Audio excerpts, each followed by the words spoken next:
ఈరోజు సిఐని సస్పెండ్ చేశారు. నేను అడుగుతా ఉన్నా, సిఐని ఎందుకు సస్పెండ్ చేశారని చెప్పి చెప్పగలరా? సిఐని ఎందుకు సస్పెండ్ చేశారని? సిఐని సస్పెండ్ ఎందుకు చేశారు? చంపేశాడనే కదా, మీరు దానికి ఒప్పుకున్నారు కాబట్టే కదా ఈరోజు సిఐని సస్పెన్షన్ జరిగింది. అంటే ఒకే పోలీస్ స్టేషన్లోనే ఆ సిఐ పరిధిలోనే ఆ సిఐని ప్రొటెక్ట్ చేస్తూ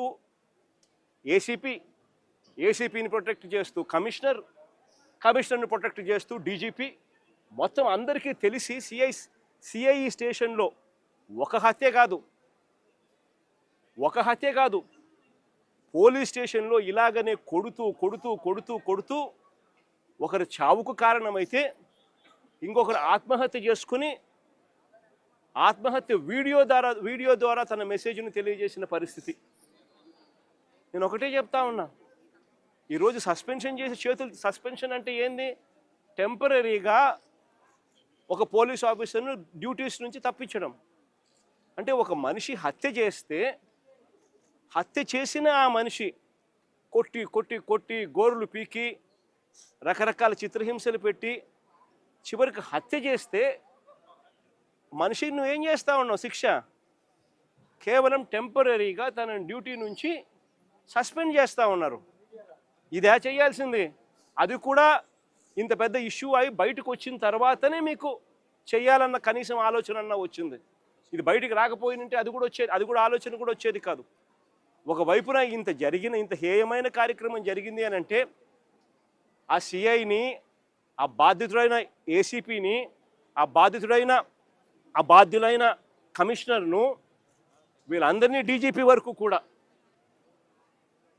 మర్డర్ కేసు ఛార్జ్ చేసి స్టేషన్లలో పెట్టాల్సింది పోయి కేవలం ఒక సిఐని టెంపరీగా సస్పెన్షన్. అంటే దాని అర్థం ఏంది? అందరూ పగడ్బందీగా కలిసికట్టుగా నేరం చేసి తూతూ మంత్రంగా కంటి తుడుపు చర్యగా కేవలం టెంపరీగా ఒక అధికారిని తప్పించినారు. ఇదా ఈ రాష్ట్రంలో మనం చూడాల్సింది? తప్పు చేస్తే ఆ పిల్లాడి వయసు ఎంత? 23 ఏళ్ళు. అంటే వీళ్ళంతా చిన్నపిల్లలే. ఏదో తెలుసో తెలియకో కొద్దో గొప్ప ఎవరైనా తప్పు చేసిండొచ్చు. ఈ పిల్లాడైనా కానీ చేసిన తప్పుకు కోర్టులు ఉన్నాయి. కోర్టు ఈ పిల్లాడిని ప్రొడ్యూస్ చేయమని చెప్పి సమన్ చేసింది. వీళ్ళు చేయాల్సింది ఏంది? ఆ పిల్లాడిని తీసుకొని రావడం, కోర్టుకు సబ్మిట్ చేయడం. అది పోలీసులు చేయాల్సింది. ఏం శిక్ష వేయాలి, ఆ పిల్లాడు చేసిన తప్పేంది, ఆ తప్పులో నిజం ఉందా లేదా అన్నది ఆర్గ్యుమెంట్లు జరుగుతాయి, నిర్ధారణ చేస్తారు. ఆ తర్వాత జడ్జు తనకు ఏ శిక్ష కరెక్ట్ అని చెప్పి అనిపిస్తే ఆ శిక్ష కోర్టు వేస్తుంది. కానీ ఇక్కడ కోర్టు పాత్రను ఏకంగా వీళ్ళే తమ చేతుల్లోకి తీసుకొని ఏకంగా 2 పిల్లలు ఒకే నెలలోనే చనిపోవడానికి కారణమవుతా ఉన్న పరిస్థితులు ఈ రాష్ట్రంలో ఉంటే, ఇలాంటి పోలీస్ ఆఫీసర్లందరికీ కూడా వత్తాసు పలుకుతూ ఉంటే, ఈ సిఐ దగ్గర నుంచి, ఏసీపీ దగ్గర నుంచి, కమిషనర్ దగ్గర నుంచి, డీజీపీ దాకా ఇలాంటి వ్యక్తులకు ముఖ్యమంత్రి దగ్గరుండి కంటి తుడుపు చర్యల మాదిరి కేవలం ఒక చిన్న అధికారిని టెంపరీగా ఉద్యోగం నుంచి సస్పెండ్ చేసే కార్యక్రమం మాత్రమే చేసే కార్యక్రమం జరుగుతూ ఉంటే ఇది ఎప్పటికీ ఫుల్ స్టాప్ పడుతుంది? ఇది ఫుల్ స్టాప్ పడాలి అని అంటే దీని మీద సిబిఐ ఎంక్వైరీ జరగాలి. ఎవరెవరు దీంట్లో ఇన్వాల్వ్ అయి ఉన్నారు అన్న సంగతులు బయటికి రావాలి. ఏకంగా ఒక పోలీస్ స్టేషన్ పరిధిలో 2 చావులకు కారణమైతే ఆ పోలీసుల మీద మీరు ఎందుకు యాక్షన్ తీసుకోవడంలో ఇంత డిలే జరిగింది?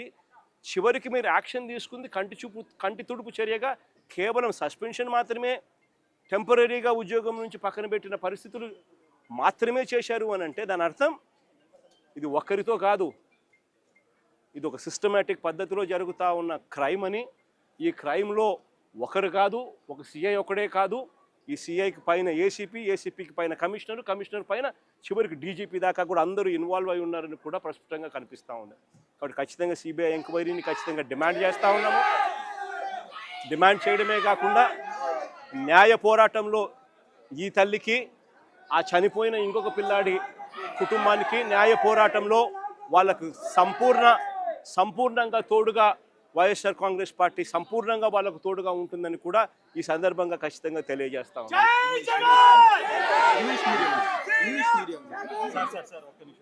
ఐజీ స్థాయి అధికారి ఆరోపణలు ఎదుర్కొంటున్నారు, కానీ ఇన్వెస్టిగేషన్ ఆఫీసర్గా ఒక ఎస్పీ స్థాయి అధికారిని వేయడం, రాజమండ్రి ఎస్పీని వేయడం ఎలా చూస్తారు? అసలు ఇదంతా ఎంత కంటి తుడుపు చర్య అని అంటే, అసలు ఫస్ట్ ఆఫ్ ఆల్ యాక్షనే తీసుకోలేదు. యాక్షనే మే 9వ తారీఖు నుంచి మే నెలలోనే ఏకంగా రెండు మర్డర్ ఇన్సిడెంట్లు జరిగితే, ఒకరు ఆత్మహత్య చేసుకోవడము, ఒకరు చనిపోవడము 2 కనపడితే, చివరికి ఈరోజు జూన్లో వచ్చాం.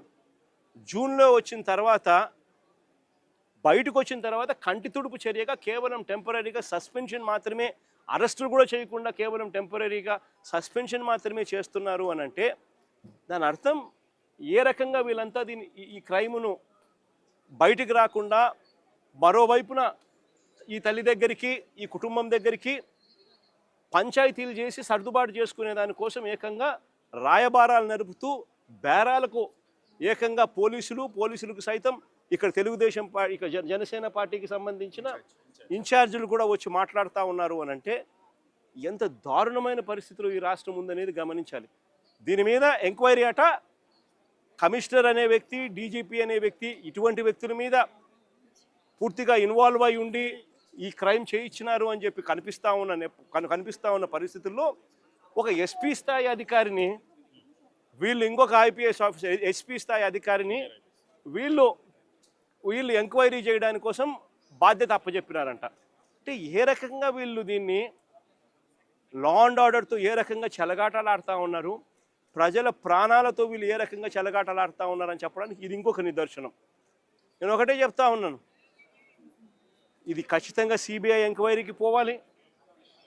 బాధ్యులు ఎవరెవరైతే ఉన్నారో, సిఐ దగ్గర నుంచి, ఏసీపీ దగ్గర నుంచి, కమిషనర్ దగ్గర నుంచి, చివరికి డీజీపీ పై స్థాయి నుంచి కూడా హోమ్ మినిస్టర్ పై స్థాయి నుంచి ముఖ్యమంత్రి కూడా అందరూ కూడా లథార్జిక్ యాటిట్యూడ్తో అందరూ కవరప్ చేయాలి అని తాపత్రయమే కనిపిస్తూ ఉంది. కాబట్టి అందరూ దీంట్లో క్రైమ్లో ఇన్వాల్వ్ అయి ఉన్న పరిస్థితుల్లో సిబిఐ పిక్చర్లోకి వచ్చి దోషులను ఎవరెవరికి ఇది తెలిసి జరుగుతూ ఉన్నది, తెలిసి ఏ రకంగా వీళ్ళు ప్రొటెక్ట్ చేస్తూ ఉన్నారు, ఇది ఒక రొటీన్ పద్ధతిలో ఈ మాదిరిగా లాకప్ డెత్తులు ఎందుకు జరుగుతూ ఉన్నాయి, దీన్ని కట్టడి చేయాలని అంటే ఖచ్చితంగా సిబిఐ రావాలి, వచ్చి దీనికి ఫుల్ స్టాప్ పెట్టాలి అని చెప్పి ఖచ్చితంగా డిమాండ్ చేస్తూ ఉన్నాం.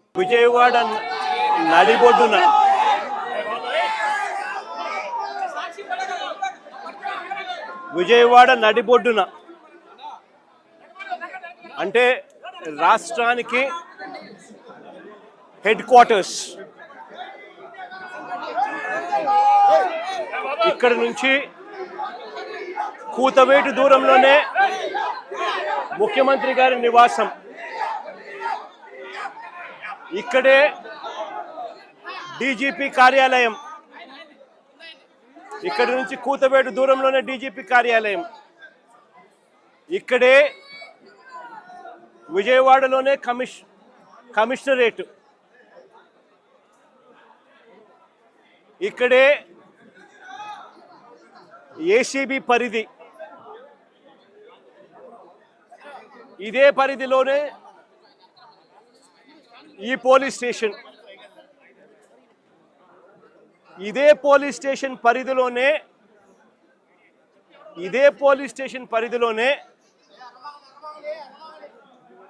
ఈ తల్లి, నా ముందరనే నా పక్కనే ఉన్న ఈ తల్లి ఎంత దారుణంగా ఈ ఘటన జరిగింది అని చెబుతూ రోధిస్తా ఉన్న దృశ్యం. ఈరోజు నేను ప్రతి ఒక్కరిని కూడా ఒకటే ఆలోచన చేయమని అడుగుతా ఉన్నా. కొంతమంది చంద్రబాబు నాయుడు గారు దగ్గరుండి ప్రోత్సహిస్తూ ఉన్న కొంతమంది పోలీసుల వ్యవస్థలతో, ఈ కొంతమంది చేసే ఈ కార్యక్రమాల వల్ల మొత్తానికి ఈ రాష్ట్రంలో పోలీస్ స్టేషన్లకి ఏదైనా అన్యాయం జరిగితే పోవడానికి కూడా ఎవరైనా కూడా భయపడే పరిస్థితిలోకి ఈరోజు ఈ రాష్ట్రంలో పరిపాలన సాగుతూ ఉంది. నేను అడుగుతా ఉన్నది ఒకటే, ఇదే పోలీస్ స్టేషన్ పరిధిలోనే ఇదే పోలీస్ స్టేషన్ వేదికగా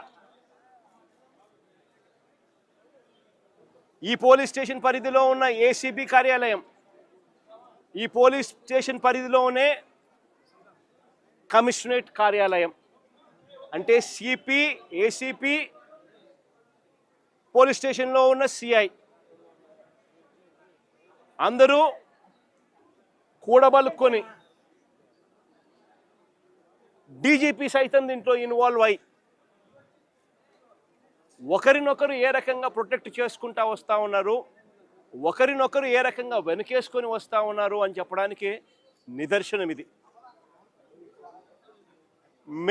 మే మాసంలోనే ఒక ఘటన కాదు, సాయిది ఒక ఘటన అయితే రెండో ఘటన క్రాంతి కుమార్ అనే పిల్లాడిది రెండో ఘటన సూసైడ్. ఈ క్రాంతి కుమార్ అనే అబ్బాయి ఆత్మహత్య చేసుకున్నాడు. పలాని సిఐ, పలాని పోలీస్ స్టేషన్ పరిధి రోజు నన్ను కొడతా ఉన్నాడు, నేను తట్టుకోలేకపోతా ఉన్నాను, నా చావుకు కారణం తానే అని చెబుతూ మరణ వాంగ్మూలం ఇస్తూ తాను ఆత్మహత్య చేసుకున్న పరిస్థితి. అది మే మాసంలోనే మే 9వ తారీఖున సాయి ఘటన కూడా జరిగింది. మే 9వ తారీఖు నుంచి ఈ తల్లి తన కొడుకుకు జరుగుతూ ఉన్న అన్యాయమైన పరిస్థితిని చూడలేక తల్లిని పోలీస్ స్టేషన్లోకి పిలిచి నీ కొడుకు ఫోటోకు దండేసుకో అని చెప్పి ఏకంగా సిఐ మాట్లాడుతూ తల్లిని హేళనగా మాట్లాడమే కాకుండా చివరకు తన సాయి అనే ఆ పిల్లాడి చావుకు కూడా కారణమయ్యే పరిస్థితిలోకి పోతే ఆ రోజు నుంచి 9వ తారీఖు నుంచి ఆ తల్లి ప్రతిరోజు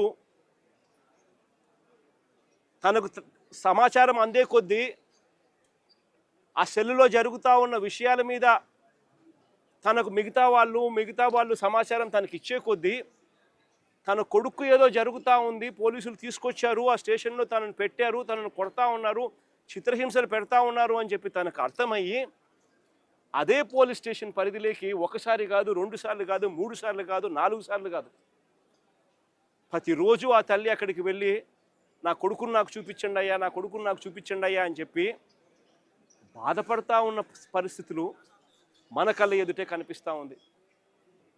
ఇది జరిగిన ఘటనను చూసుకొని ఈ తల్లితో పాటు ఆ అబ్బాయి చిన్నమ్మనేమ్మ లాయరు దుర్గమ్మ, ఆ లాయరు వాళ్ళిద్దరూ డీజీపీ ఆఫీస్కి వెళ్ళి ఆ దుర్గమ్మ అనే లాయర్ డీజీపీ ఆఫీస్కి వెళ్ళి రాతపూర్వకంగా ఇది జరుగుతూ ఉంది అని చెప్పి ఏకంగా కంప్లైంట్ ఇవ్వడం జరిగింది. కంప్లైంట్ ఇస్తే ఆ కంప్లైంట్ ఏమైంది, చివరికి చెత్తబుట్టలెక్కి డీజీపీకి కంప్లైంట్ ఇవ్వడం, డీజీపీ సిపికి పంపించడం, సిపి యాక్షన్ తీసుకోవాల్సింది పోగా సిపి ఏం చేస్తూ ఉన్నారు, తల్లి దగ్గరికి మిగతా వాళ్ళని పంపించి బేరం పెట్టించే కార్యక్రమం చేస్తూ ఉన్నారు. ఖచ్చితంగా ఏదో జరిగింది, నా కొడుకు ఏదో జరిగింది అని చెప్పి ఆ తల్లికి పూర్తిగా అర్థమై జూన్ 2వ తారీఖున హైకోర్టులో హీబియస్ కార్పస్ పిటిషన్ వేసి నా కొడుకును వీళ్ళు హత్య చేసినారు, నా కొడుకు కనిపించడం లేదు, నా కొడుకును దయచేసి నాకు చూపించండి అని చెప్పి తల్లి ఆవేదనతో పిటిషన్ వేసినారు. కోర్టు ఇంటర్వ్యూన్ అయ్యి హీబియస్ కార్పస్ మీద స్పందించే కార్యక్రమం చేస్తే ఆ తర్వాత మనలాంటి వాళ్ళు అందరూ కూడా జరుగుతూ ఉన్న అన్యాయాన్ని చూడలేక అందరూ కూడా ఆ తల్లికి సపోర్టుగా నిలబడితే అప్పుడు గత్యంతరం లేక